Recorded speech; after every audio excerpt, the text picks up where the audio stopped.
também aos internautas que estão acompanhando aqui via online, né, pela comunidade Vida Nova e pelos seguidores do Aurélio Robes lá no Facebook. Nosso boa noite. Antes de qualquer coisa, vamos iniciar com uma prece, né, como de costume. Então, vamos todos unir os nossos pensamentos em Deus, nosso Pai, em Jesus, o nosso Mestre, aos amigos espirituais que mais uma vez estão aqui conosco, nos intuindo, nos orientando, nos auxiliando de várias formas, que nós possamos juntos buscar esse ensinamento que vem ao nosso encontro e mais essa oportunidade, e que nós possamos aprender todo esse ensinamento na sua essência, para que possa calar fundo nos nossos corações, nas nossas almas, para que isso se traduza em atitudes, em ações perante o semelhante, em diversas situações em que nos encontremos, sempre contando com o auxílio do alto, sempre contando com a proteção de Deus. Que assim seja. Bom, hoje a gente vai conversar um pouquinho sobre causas atuais das aflições, né? Tudo bem. Isso está lá no capítulo 5, esse tema, né? Itens 4 e 5 do Evangelho segundo o Espiritismo. Bom, quando a gente fala em aflições, né? Aflições são as chamadas vicissitudes, né? Que a gente vê muito no Evangelho. E que são as aflições, né? São aborrecimentos imprevisíveis, muitas vezes, que acontecem na nossa vida, né?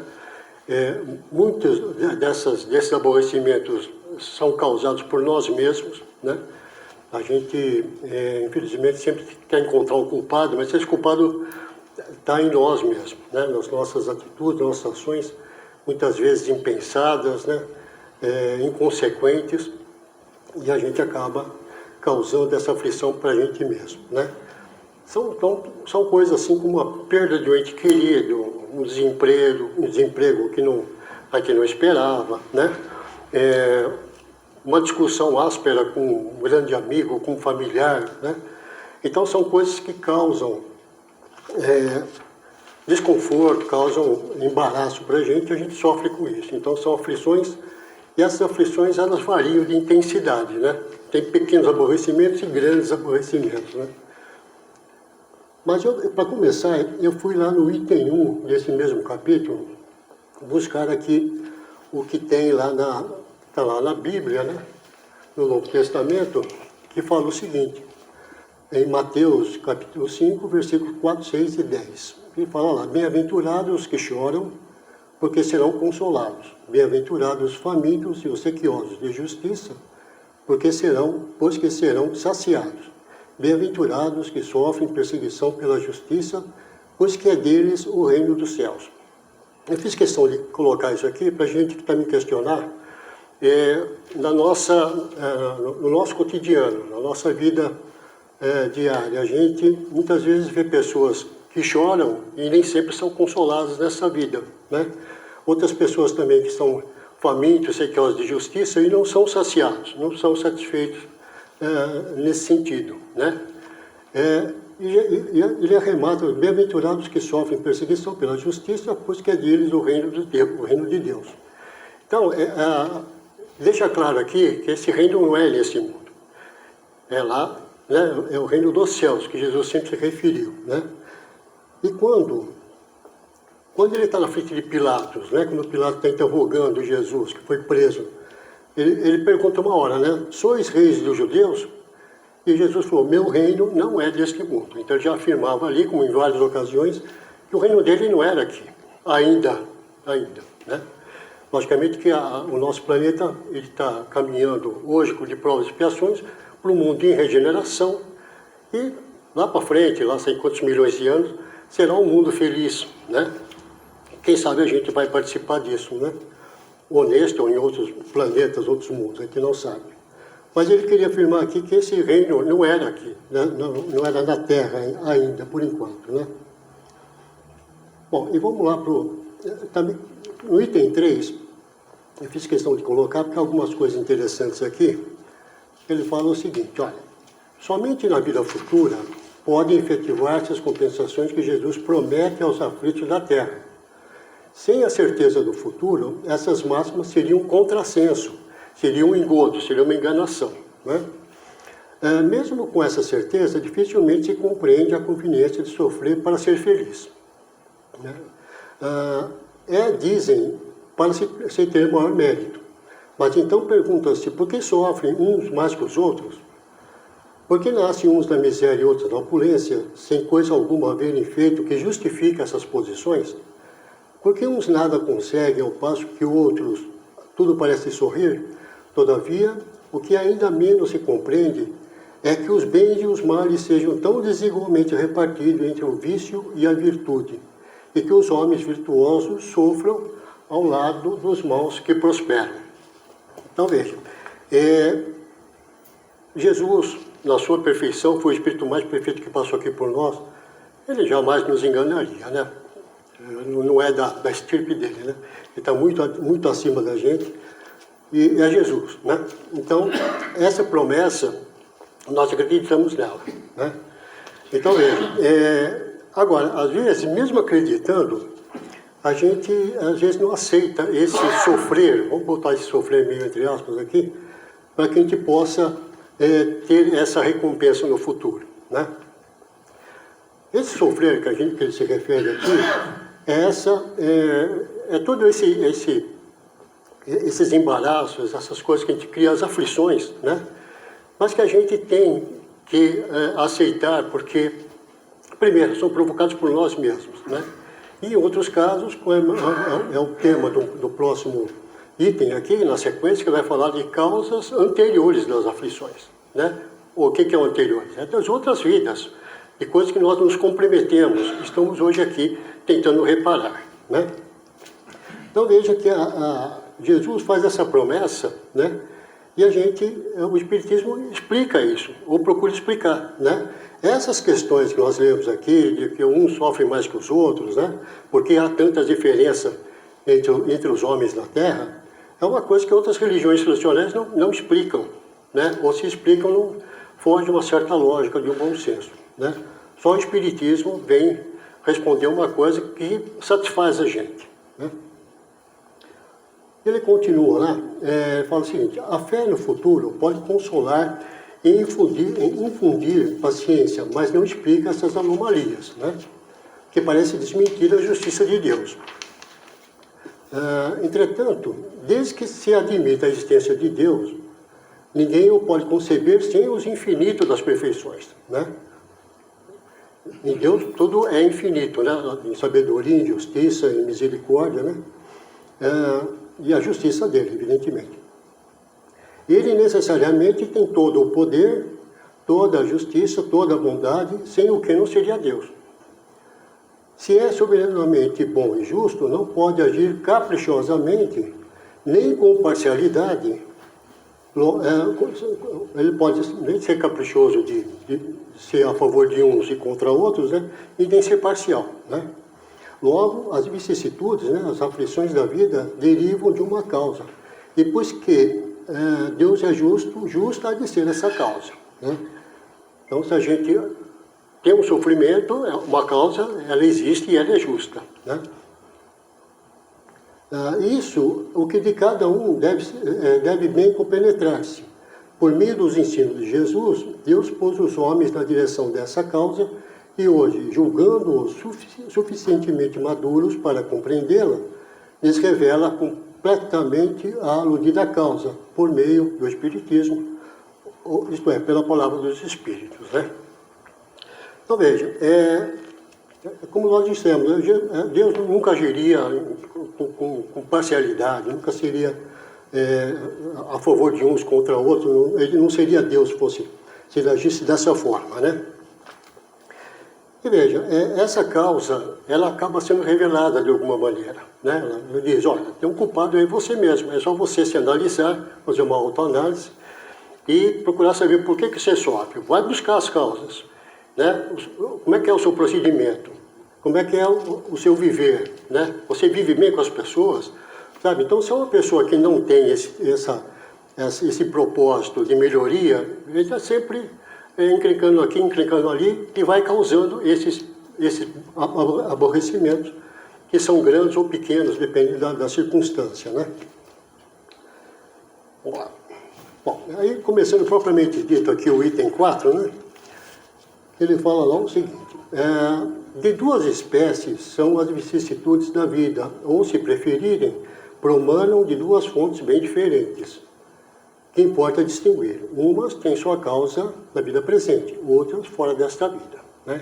Então ele já separa aí, algumas causas são dessa vida, nós causamos, né? Desde que nascemos, e outras vêm de encarnações anteriores, né? Hoje nós estamos falando das causas atuais das aflições, né? Muito bem.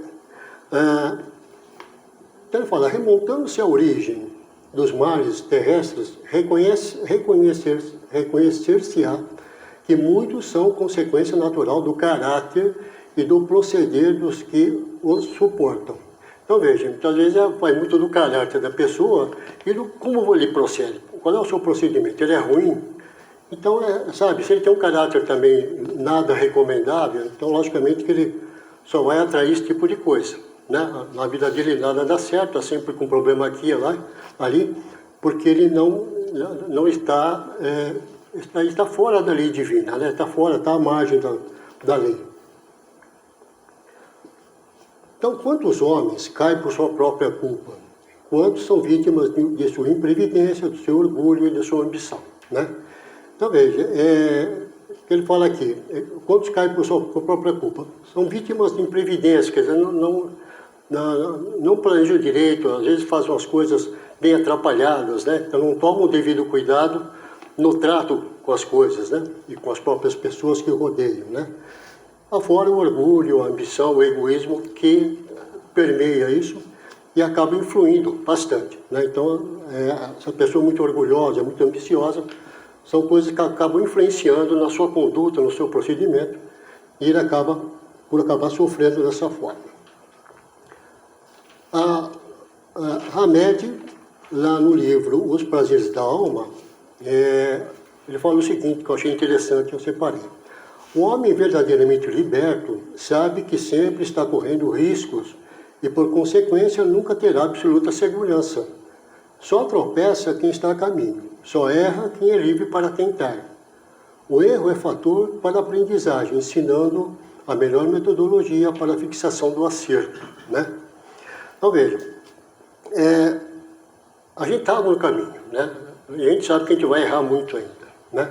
Mas esses erros são bons, são necessários para que eles possam se tornar lições, né? Eu vou errar uma, duas, três, mas vai chegar uma hora que eu vou evitar aquele erro, né? Que eu vou aprender com ele, né? Então eu vou cair e levantar várias vezes, mas vai ter uma hora que eu não vou mais cair naquele pedaço, né? Então, o erro sempre é um fator de aprendizado para a gente, né? É com ele que a gente aprende, né? Então, não adianta você se isolar lá, seu ermitão da montanha, achando que as coisas vão... Não adianta, se você não for, não der a cara a tapa, não se relacionar, porque nós estamos aqui, esse relacionamento é que é o importante, né? Por isso que nós encarnamos, né?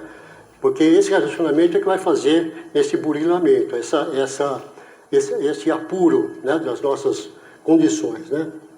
Quando a gente aprende a trocar defeitos por virtudes, né? Ainda continuando no capítulo 4, lá no Evangelho, ele fala o seguinte: quantos se arruinam por falta de ordem, de perseverança, pelo mau proceder, ou por não terem sabido limitar seus desejos, né? Então, veja, a questão de ordem, né, a gente sempre tem que ter um mínimo de ordem na nossa vida, porque quando nós temos ordem nas nossas coisas, né, não precisa ser 100%, né? Eu acho que ninguém é 100% em tudo, né? Mas tem que se aproximar disso, porque quando há ordem na nossa vida, a nossa casa mental também está em ordem, né? Então a gente começa a pensar melhor, porque a gente se organiza melhor, né? Então veja, e a gente tem que sempre estar perseverando em busca disso, né? A gente não pode desistir, né? A gente tem que perseguir esse tipo de coisa. Se não dá certo, vamos tentar de novo, né? Então a perseverança é muito importante que a gente cultive, né? O mau proceder que ele fala aqui, vamos trocar os nossos maus procedimentos por bons procedimentos, né? Vamos ver onde é que nós estamos errando, vamos aprender como buscar isso, né? e a gente vai assim melhorando a nossa vida, né? E também a questão dos desejos, né? A gente não pode querer tudo que nós desejamos, é impossível. Então a gente tem que ter moderação na questão do desejo, né? Porque às vezes a gente, pelo desejo, a gente extrapola muita coisa, acaba prejudicando a nós mesmos e a outros, né? E continua aqui, ó, quantas uniões desgraçadas porque resultaram de um cálculo de interesse ou de vaidade e nas quais o coração não tomou parte alguma, né? São às vezes casamentos que não dão certo, né? Porque tinha tudo ali, faltava amor, né? Casou por interesse, ou por vaidade, ou por orgulho, né? Por uma posição social, né? Então, às vezes isso não dá certo, porque não havia um amor verdadeiro, não havia um interesse um pelo outro. E havia, sim, outros interesses, né? Que não acabaram por desunir um casamento, por exemplo, né? Quantas dissensões e funestas disputas se teriam evitado com um pouco de moderação e menos suscetibilidade? Ou seja, quantas divergências, né? Quantas disputas que acabaram de uma forma muito ruim, né?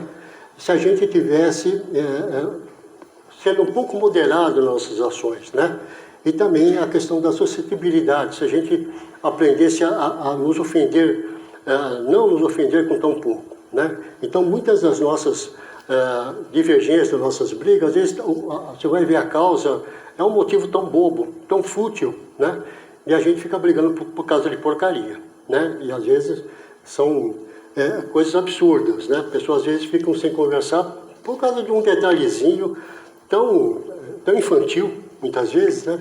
Então a gente tem que aprender a se importar com coisas mais importantes, né? Ter interesse por coisas mais importantes do que essas questões menores, né? Quantas doenças e enfermidades decorrem da intemperança e dos excessos de todo o gênero, né? Então a gente abusa com alimentação, com bebida, com uma série de coisas, né? E outros vícios, depois não quer ficar doente, né? E também a questão de controlar o nosso temperamento, o nosso nervosismo, né? Aprender a controlar isso, né? Ter mais paciência. Então ele fala, decorre da intemperança dos excessos de todos os gêneros, né? Que causam enfermidades, a gente não sabe porquê, né?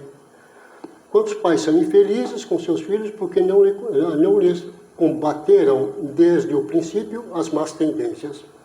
Por fraqueza ou indiferença deixaram que neles se desenvolvessem os germes do orgulho, do egoísmo e da tola vaidade que produzem a secura do coração. Depois, mais tarde, quando colhem o que semearam, admiram-se e se afligem da falta de deferência com que são tratados e a ingratidão deles, né? A questão da educação também é uma coisa bastante difícil, né? Não existe um manual de educação, né? Era bom que existisse, mas não tem. Então a gente às vezes não deixa de ser rigoroso com nossos filhos, né? Porque a gente às vezes quer o melhor para eles, mas a gente acaba sendo às vezes amolecidos de coração, né? Então, quando é para chamar a atenção aqui, não chama, e depois você quer corrigir depois que ele está batendo a sua altura, então já não tem mais jeito, né? Aí depois, mais tarde, eles vão tratar você com diferença, né? E muitas vezes com ingratidão. E a gente não sabe por quê. Porque não corrigimos quando tinha que corrigir, né? Mas isso é um problema geral, né? A gente, quem é pai e mãe, sabe qual é a extensão do problema, né? Bom, então, lá, no Livro dos Espíritos, na questão 922, Kardec pergunta: a felicidade terrestre é relativa à posição de cada um? O que basta para a felicidade de um constitui a infelicidade do outro. Haverá, contudo, alguma soma de felicidade comum a todos os homens? Então ele responde o seguinte, olha, com relação à vida material, é a posse do necessário. Com relação à vida moral, a consciência tranquila e a fé no futuro, né? O nosso grande problema é a gente identificar o que é necessário para a gente. A gente não tem uma medida mais ou menos, né? Então a gente sempre quer mais, né? E esse querer mais, a gente às vezes acaba pisando no nosso semelhante para atingir outras coisas, né? Para mostrar que você tem a maior casa, o carro mais novo, mais bonito, mais potente, né?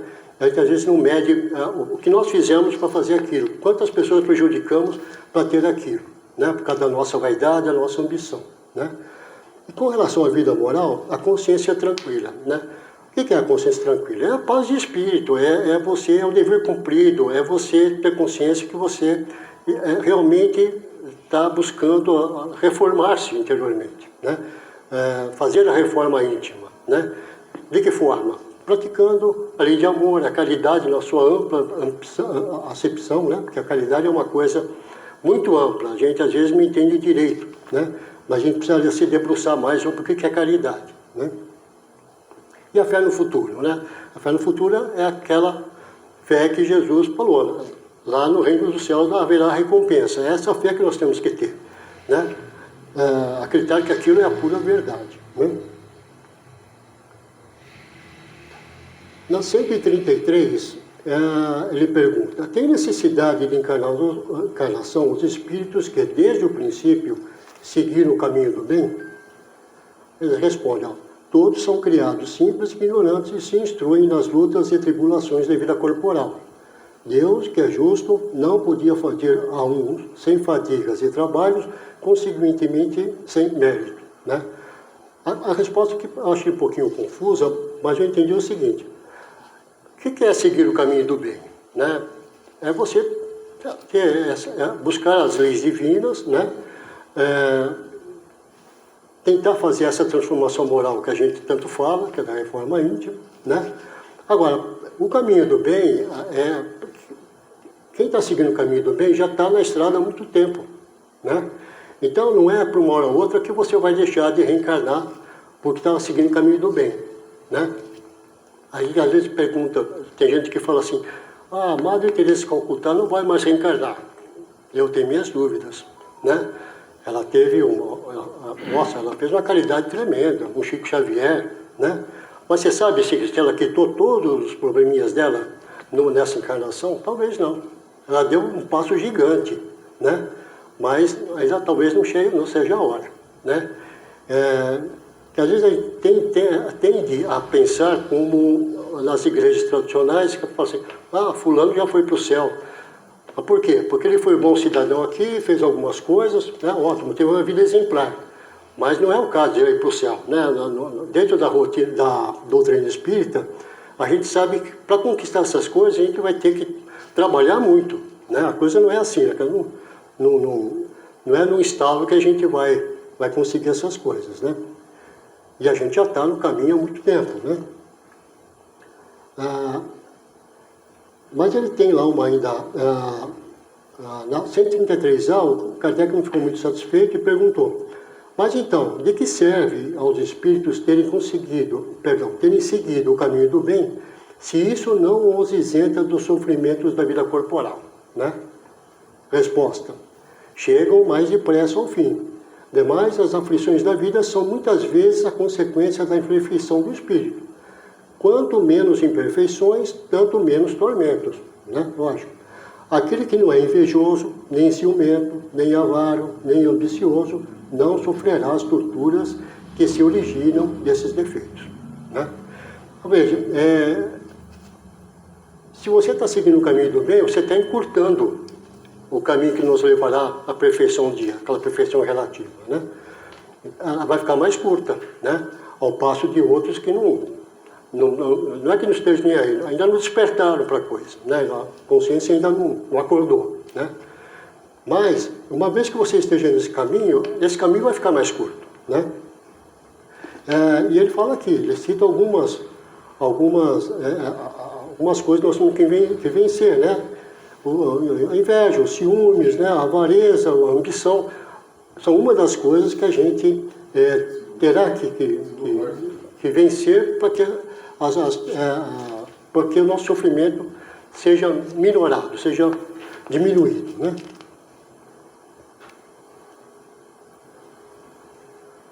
Bom, lá no item 5,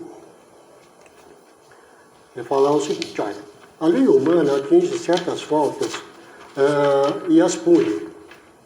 Na lei humana, né? Pode, então, o condenado reconhecer que sofre a consequência do que fez, né? Ele cometeu um crime, a justiça terrena vai lá, julga, prende, né? Então está pagando pelo crime que ele cometeu. Mas a lei não atinge, nem pode atingir todas as faltas, né? Porque é falha, né? Incide especialmente sobre as que trazem prejuízo à sociedade e não sobre as que só prejudicam os que as cometem, né? Deus, porém, quer que todas as suas criaturas progridam e, portanto, não deixem impune qualquer desvio do caminho reto. Não há falta alguma, por mais leve que seja, nenhuma infração da sua lei, que não acarrete forçosas e inevitáveis consequências mais ou menos deploráveis, né? Então, veja, a justiça de Deus é perfeita, né? Eu ia falar aqui implacável, fica meio pesado, mas ela é perfeita, né? E não é ele que julga nem condena, é a nossa consciência, né? Uma hora a consciência vai cobrar os nossos atos, né? E aí a gente vai ter que, vai bater o remorso, o arrependimento, e a gente aí vai se propor a vir voltando aqui reparando os males que fizemos, né? Então veja, a gente, Kardec sempre colocou de uma forma, e a gente hoje tenta compreender, não desmentindo Kardec, pelo amor de Deus, não é nada disso, né? Mas a gente tem que verificar que a doutrina também, ela vem evoluindo no seu entendimento. Quanto mais a gente estuda, mais a doutrina vai se mostrando clara, né? E isso é a própria obra do Kardec. Ele colocou de uma maneira que a gente pudesse evoluir com ela, né? No esclarecimento, os próprios homens, né? Com melhor tecnologia, com melhor aprendizado, vai depurando isso, né? Então ela vai ficando cada vez mais clara para a gente, né? Então essa questão que Deus pune, a gente precisa ficar assim meio... Não é bem Deus que pune, Deus não pune ninguém, né? Não castiga, não perdoa. Quem castiga e perdoa é a nossa consciência, né? E a consciência, como dizem, é uma partícula divina que está em nós, né? Bom, e continuando, ele fala assim, ó, daí se segue que, nas pequenas coisas como nas grandes, o homem é sempre punido por aquilo em que pecou. Os sofrimentos que decorrem do pecado são-lhe uma advertência de que procedeu mal, né? Dão-lhe experiência, fazem-lhe sentir a diferença existente entre o bem e o mal e a necessidade de se melhorar para, de futuro, evitar o que lhe originou uma fonte de amarguras, sem o que motivo não haveria para que se emendasse. Confiante na impunidade, retardaria seu avanço e, consequentemente, a sua felicidade, né? Então, veja, a questão os sofrimentos, é o que ele fala aqui, né? Se decorre um pecado, são uma advertência que lhe procedeu mal. Então é um alerta. O sofrimento é para alertar que nós estamos aqui, está acontecendo porque de um mau procedimento meu, né? Isso dá experiência ao homem, né? Ele começa a ver a diferença entre o bem e o mal, se até então ele não havia percebido, né? Então ele vê que ele precisa dessa melhoria, porque eu costumo dizer o seguinte: sofrer também cansa, né? Chega uma hora que a pessoa fala, agora chega, né? Eu preciso mudar esse estado de coisas, né? É a mesma coisa quando você tem um monte de dívida e você não aguenta mais sofrer com aquilo, então você procura quem de direito para negociar, para começar a pagar aqui, pagar ali, até que você se livre delas, né? Então aqui é a mesma coisa, né? Então ele fala aqui, olha, sem o que o motivo não haveria para que ele se emendasse. Então, se não fosse assim, não teria motivo para ele se emendar, para ele mudar a sua vida, né? E outra, se fosse confiar na impunidade, o que é impunidade? É a falta de punição, né? Ele retardaria seu avanço e a sua felicidade futura, né? Então é preciso que haja um freio, né? Para que a gente possa caminhar adiante com segurança. Lá no item 5, ele continua lá, né? Entretanto, a experiência algumas vezes chega um pouco tarde, quando a vida já foi desperdiçada e turbada. Quando as forças estão gastas e sem remédio para o mal. Põe-se então o homem a dizer, se no começo dos meus dias eu soubera o que sei hoje, quantos passos em falso eu teria evitado? Ele começa a se lamentar, né? Se houvesse, ele recomeçar, conduzir-me-ia de outra maneira. No entanto, já não há mais tempo. Como um obreiro preguiçoso, né, um operário preguiçoso, diz, perdi meu dia. Também o homem diria, perdi minha vida. Né? Contudo, assim como para o obreiro o sol se levanta no dia seguinte, permitindo-lhe nesse reparar o tempo perdido, também para o homem, após a noite do túmulo, brilhará o sol de uma nova vida, né? Em que lhe será possível aproveitar a experiência do passado e suas boas resoluções para o futuro. Né? Então nunca é tarde, essa que é a verdade. Né? Se a gente descobriu essas coisas no final da nossa vida, não tem problema. Né? Haverá outras para que a gente possa aproveitar essa oportunidade, com certeza. Né? Então, faz uma comparação aqui entre o operário que acha que perdeu o dia porque foi preguiçoso, haverá um novo dia para ele recuperar o tempo. Né? Ao homem, a mesma coisa. Né? Depois da morte, haverá uma nova encarnação para que ele possa recuperar o tempo perdido e seguir adiante.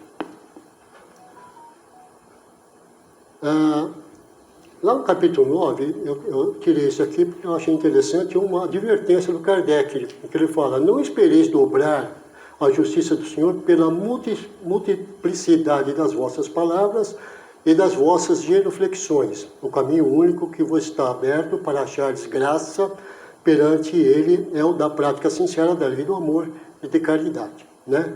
Então veja, essa multiplicidade de vossas palavras são aquelas preces às vezes decoradas, cheias de palavras bonitas, mas nenhum sentimento. Né? A gente fala um monte de coisa, mas o sentimento que é bom não tem. E as genuflexões, né? Você se ajoelhar perante o altar, perante onde quer que seja, até na sua casa, né? Isso também não vai refrescar nada. Né? Então ele fala que o único caminho é a prática sincera da lei de amor e da caridade. Então, ele volta a falar aqui que a gente tem que estar imbuído desse amor para com o próximo, para com todos, compreendendo, aceitando, né? E a caridade, mais uma vez, né? A caridade compreendendo toda ela, no seu sentido maior. Né? E para finalizar, eu peguei uma página de Emmanuel, que está no livro Religião dos Espíritos. Vou pegar aqui. Que ele fala o seguinte, examina a própria aflição, para que não se converta a tua inquietude em arrasadora tempestade emotiva. Né? Todas as aflições se caracterizam por tipos e nomes especiais. A aflição do egoísmo chama-se egolatria. Né? O que é egolatria? É o endeusamento do eu. Né? Eu só vejo eu no egoísmo, não vejo mais ninguém. Né? Tudo é para mim. Eu não divido nada com ninguém, porque a gente é egoísta. Né? E, aliás, egoísmo e orgulho todos nós temos, em maior ou menor grau. Né? Não pode falar, eu não sou orgulhoso. É uma mentira. Né? Senão você não estaria aqui. Né? A aflição do vício chama-se delinquência. Né? O vício muitas vezes começa pequeno, né? Experimentando, mas o vício vai querendo cada vez mais. Né? Vai chegar uma hora que ele começa a roubar, a comprar droga. Né? Então ele começa a se delinquir, né? Torna-se um bandido para satisfazer o seu vício. Né? Então uma coisa leva a outra. Né? A aflição da agressividade chama-se cólera. Né? Quem é agressivo geralmente está nesse estado de ira, de cólera. Né? Então a pessoa às vezes sofre com isso porque não conserta nenhuma coisa nem outra. A sua agressividade continua a mesma e a cólera faz com que ela aumente. Né? A aflição do crime chama-se remorso. Né? Então enquanto a pessoa não se dobrar no remorso, no arrependimento, né? Para reparar o crime feito, também não vai ter sossego. Né? A aflição do fanatismo chama-se intolerância. Pessoas que são fanáticas são intolerantes muitas vezes. Né? E ela acaba se isolando. Né? O sofrimento dela é o isolamento, porque não aceita nada, só vale a verdade dela com o fanatismo. Né? A aflição da indisciplina chama-se desordem. Né? Então quem é indisciplinado está sempre bagunçado. Né? Então a gente tem que buscar aquela ordem que me referi anteriormente. Né? a ordem da nossa vida, nossas coisas, e a nossa casa mental também vai, aos poucos, ficando em ordem também, né? A aflição da brutalidade chama-se violência, né? Isso também vai levando a uma coisa sem volta, né? Então, enquanto a pessoa não deixar de perceber que ela é brutal, que ela é bruta, né, com todos, essa violência não terá fim. E essa violência também traz sofrimento para ela e para os outros, né? A aflição da preguiça chama-se rebeldia, né? Então, muitas vezes você se torna rebelde para justificar a sua preguiça, né? Então, você também precisa se conscientizar que não é por aí, né? A gente precisa ser rebelde contra as coisas, não com isso, né? A aflição da vaidade chama-se loucura. A vaidade é uma coisa que a gente, muitas vezes, é levada por ela e ela vai não crescendo. E a gente está querendo sempre aparecer mais que os outros, né? A vaidade leva a gente a isso, né? E uma hora ela vai te enlouquecendo, porque você nunca está satisfeito, né? Você sempre quer mais, querer sempre estar acima dos outros, né? Em vários sentidos. A aflição da inutilidade chama-se queixa, né? Pode reparar que as pessoas inúteis geralmente são muito queixosas, queixam-se de tudo, né? A aflição do ciúme chama-se desespero, né? Então, quando a gente se incomoda muito com a felicidade ou com o que tem os outros, a gente entra em desespero, também porque a gente não se conforma com aquilo, né? A aflição da impaciência chama-se intemperança. Então, quando a gente é impaciente, a gente não tem medida dos nossos procedimentos. Então, é a intemperança, a gente não tem controle das nossas ações, né? Porque nós somos impacientes. A aflição da sovinice chama-se miséria. Então, aquele que é sovina é aquele que também guarda só o dinheiro, as posses, né?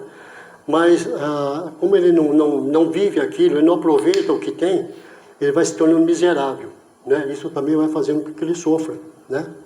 A aflição da injustiça chama-se crueldade. Não tem coisa pior do que a gente ter uma injustiça na nossa vida, ou presenciar uma injustiça, e ver o quanto que ela é cruel, né? Quanto que dói uma justiça, né? Então ele finaliza dizendo o seguinte: cada criatura tem a aflição que lhe é própria. A aflição do reino doméstico, né, no lar, ou da esfera profissional, no seu trabalho, do raciocínio, do sentimento. Os corações unidos no sumo bem, contudo, sabem que suportar as aflições menores da estrada é evitar as aflições maiores da vida. E por isso, apenas eles, anônimos heróis da luta cotidiana, conseguem receber e acumular em si mesmos os talentos de amor e paz reservados por Deus aos sofredores da terra, quando pronunciou no monte a divina promessa: bem-aventurados os aflitos. Certo? Que ele fala aqui,